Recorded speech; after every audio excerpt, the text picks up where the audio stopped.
I'm Aurora Winter, and today we have my friend and colleague, Diane Burton. She's the author of The Master's Masterpiece, a really great book.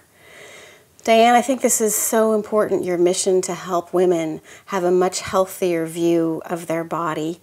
I know for myself, there were times when I was brokenhearted, and I'd always think, if only I'd lose weight, I could be more lovable. And I felt like until I was the perfect weight or the perfect fill in the blank, I wasn't worthy of God's love. I wasn't worthy of a man's love. Is this common? Yes, it is very common. What happens in my experience, people said things to me that hurt deeply. They called me names.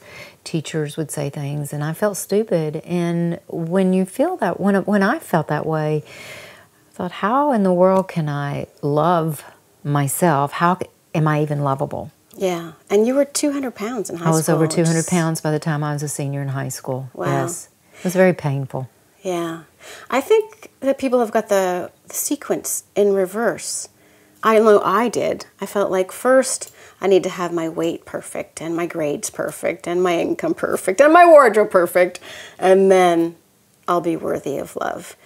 And I don't know what you found, but you've shared a bit with me. It seems like the opposite order works better. When we choose to love and cherish our bodies and ourselves, then everything else just falls into place. Exactly. As a matter of fact, in the Bible, we're told to love our neighbors as ourselves. And when I think about loving someone else as much as I love me, it's a little bit scary to think, if I'm not loving me the way God intended me to love me, how can I be good to other people?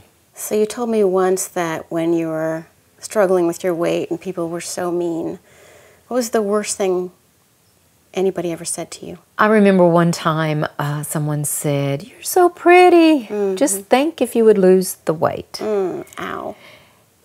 And I thought, how can I be pretty? How can't be pretty. I'm being called all these names. I'm being made fun of. It's almost like being bullied. And even thinking about that statement being said to me really hurts deep, because love me for who I am. I'm the same person whether I'm overweight or not. So how does your work really matter then? Like, does it really matter if people lose weight? Like, why does that matter? Isn't that superficial? What happens is, because of the issues surrounding weight, it's like a stigma. And I know I was made to feel different, and people looked at me differently. And so the thing, though, about losing the weight is you begin to feel better. Right. The weight comes off. You can breathe better. Your knees won't hurt as much. You're huffing and puffing, going up the stairs. And I even think about, I'm a grandmother. I have 2 grandsons, and I think about how much fun it is to be able to get in the floor and play with them. And if I had that weight on me, I wouldn't be able to do that. And something else, the memories, the pain of how people treated me, I never want to go back to that. And it's almost, there was a fear at one time. I don't have that fear anymore, but I used to have a fear that, if I gain that weight, will my husband love me? Will I be an embarrassment to my husband? Will I be an embarrassment to my children? Because I felt I was an embarrassment when I was growing up to my family. What do you think is the worst thing that your coaching clients, I know you coach people to cherish their bodies and get a healthy weight and a healthy perspective, and their whole lives change as a result of your coaching. But what is some of the worst moments that your clients have faced in their struggles with weight? They're in just a really deep, dark place. They can't seem to get out of that hole. As you have said to us many times, if you're down in a well, quit digging. Quit digging! And that seems to be what happens to a lot of people. They're down in this deep, dark place, this hole. They don't know how to get out. You think about being in a well, and it's straight up. How do you get out of that? You've got to have some help, and that's where a coach comes in. Coaching comes in, exactly. And I can help them shift. They can have a different mindset set about how they look at their body, how they look at themselves.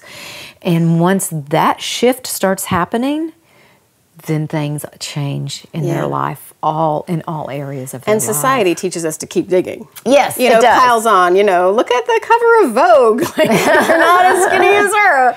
And that photo's been retouched, which they don't mention. Yeah, and that's the other thing. We see these pictures, and because I can remember, I used to just wish so much that I could look like the other girls that were in high school with me. I wish I could wear the clothes that they wore.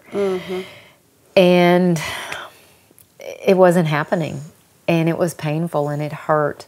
And so I was more focused on the outer part of me instead of the inner. What was your deepest, darkest moment? Did you ever get on your knees and just pray to God, like, please help me? Yeah, many times.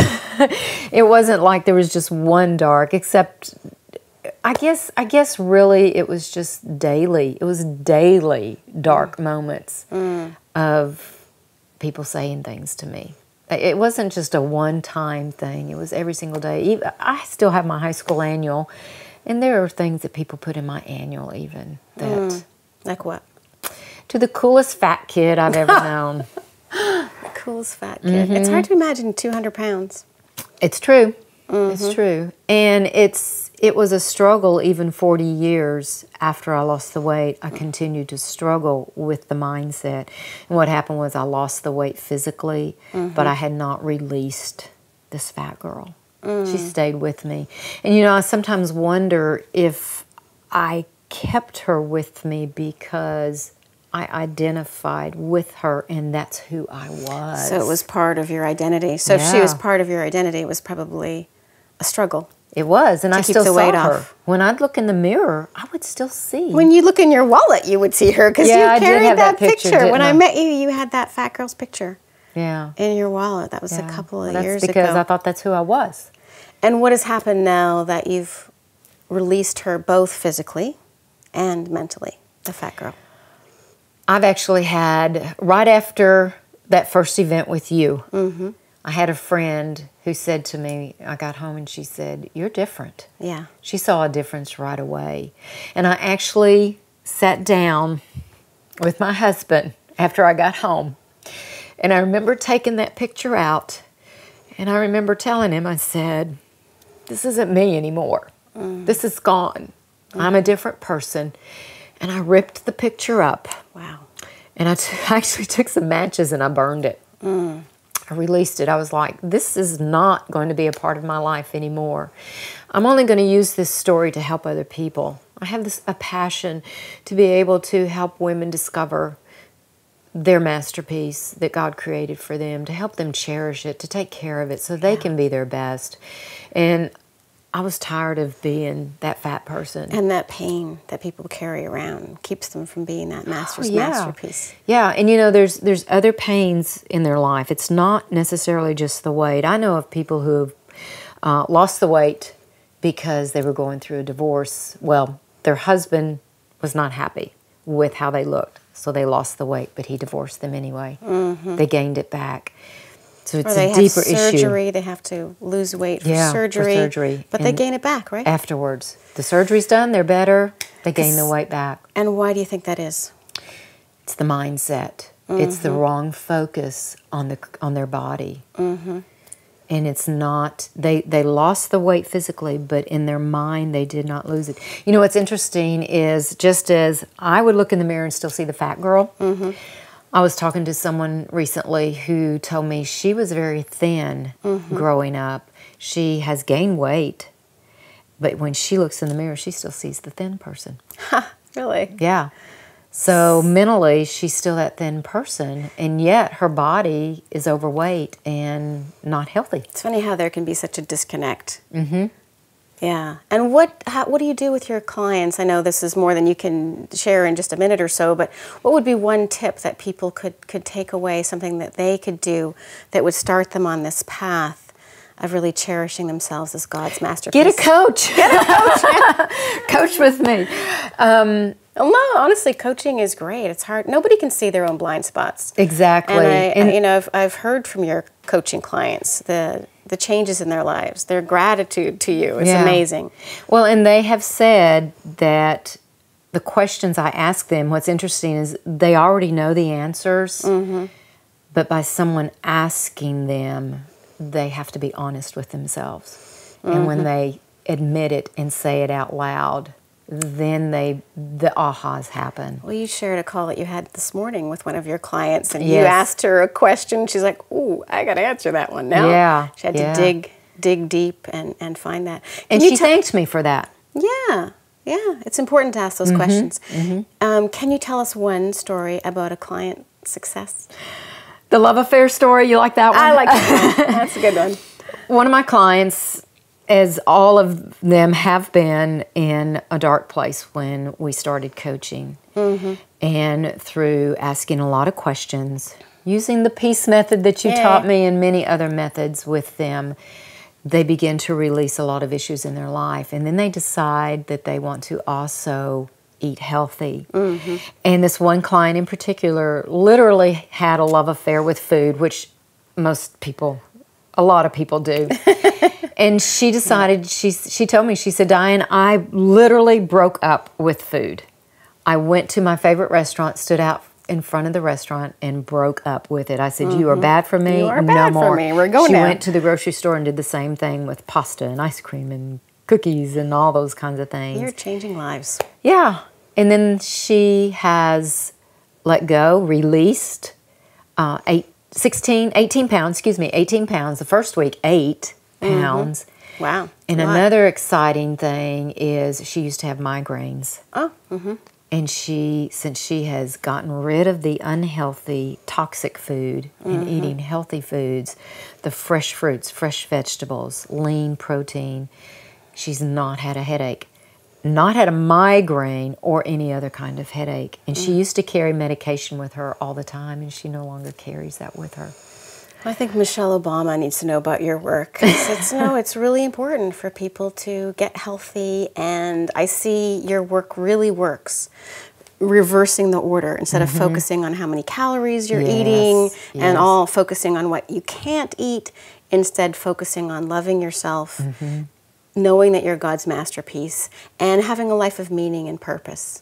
And you know, Aurora, the focus when I started writing this book was thinking about women, adult women. However, this can be used. There are a lot of children. As a matter of fact, age 2 to 19, obesity is 12 to 18% in that age. Wow, it's shocking. And so children are gaining weight and obese at a very young age. And so what if instead of saying, you can't have this, this is all the calories you get for the day, what if instead we started teaching them to love self?